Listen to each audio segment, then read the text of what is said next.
to the Rondo Frogtown neighborhood. Yep. Now the Rondo neighborhood has their Right. parade in July. Yeah. It's in the middle of July, so Hot. hot. Hot. But they got some very good food over there. Try Some the hot ribs. food, too. Yeah, exactly. And I like to see some sort of revitalization going on there because Sure. I was listening to a gentleman over in North Minneapolis, and got a phone Mayor call R.T. coming in. Ryback was saying, yeah, we want to build 100 green homes. Yeah. And the guy says, why don't you provide us 100 green jobs that There pay you some real green? There you Bring a go. manufacturing facility to the neighborhood because you have the clean manufacturing. You don't have Right. the old smokestack, coal burning type of things that you had even 30 years ago. So, I mean, there's an opportunity that you can put something together in a neighborhood. But I was also going to suggest, too, if you said Brandon Vu in the... Brandon Vu, yep. Yeah, if he's having problems with parking over in the Phelan corridor, they ought to get together with the folks over in the Grand area Yeah. because you had that cupcake shop a year ago that tried to come in. They said, well, you don't have enough off-street parking. Yeah. But it's like, okay, where am I going to put this off-street parking? What building are you going to buy so I can put this off-street parking? We And ought to we- get those two together and say, hey, folks, What's go going down to the third floor and say, hey, folks, let's think about this a little bit here. And we have somebody on the phone right now, so why don't we see what they have to say? Caller, you with us? Question, comment? Yes, thank you very much Hello? for having this show today. My question Hello? has to do with transparency. Hello?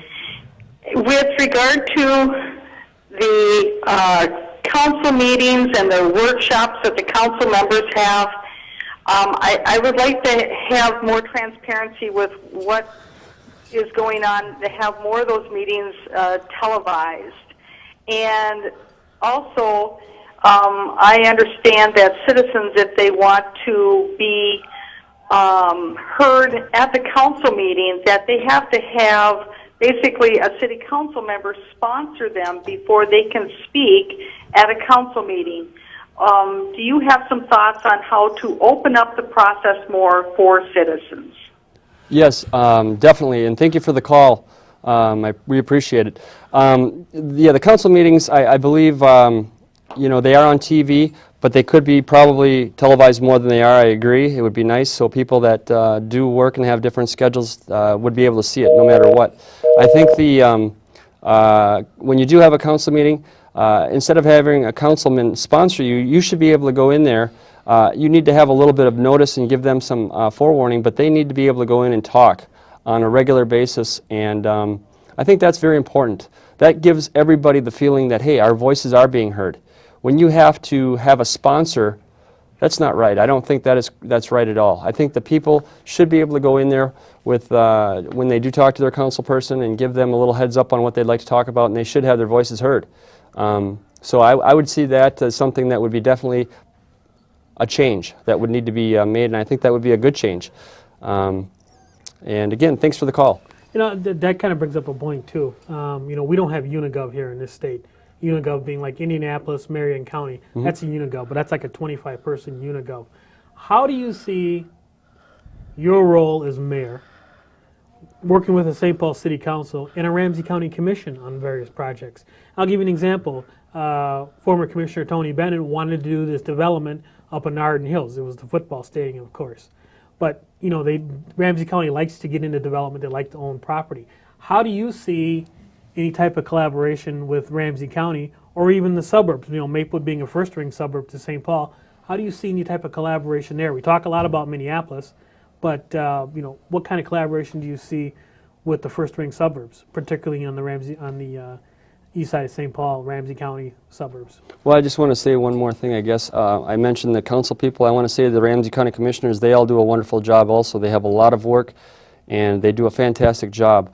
I really believe that the only way to, when you've got different things that want to be done, you need to have voting. People need to have a voice. You have to have a vote on things that are of a certain magnitude. And that'll give you an idea of what people want and they don't want. For example, this ballpark. I mean, maybe there should have been a vote in place where you could have had all the people that, were forewarned about the ballpark and what the plan was going to be, and if there was going to be enough parking, to look at these different issues and then actually take and say, hey, do we want to put a $58 million ballpark down here? Is this going to be okay, or is this something that we'd like to see maybe go somewhere else? So I think a vote is something that would be a good idea, and I do believe everybody that on the Ramsey County Commissioners are doing a great job. They have a lot of work, and we have to work together, and that's the bottom line. We have to listen to each other, work together, and when there are different ideas that come to the forefront about, developing possibly, the Vikings Stadium that didn't happen, and I mean, those are ideas, are good. They're thinking outside of the box, but, again, you take a consensus of everybody, and you take a vote and decide, hey, is this something that the people really want? And if it's a vote yes, then they want it. If it's a vote no, we move on. And in that relationship, I would like to point out that I've been pushing for my own, and Joe's heard me many times talk about it, that's supposed to be on Old Fort Road. And I thought I'd like to have a little opinion on that, because that's like 39 acres compared to 9 acres for the Saints Stadium.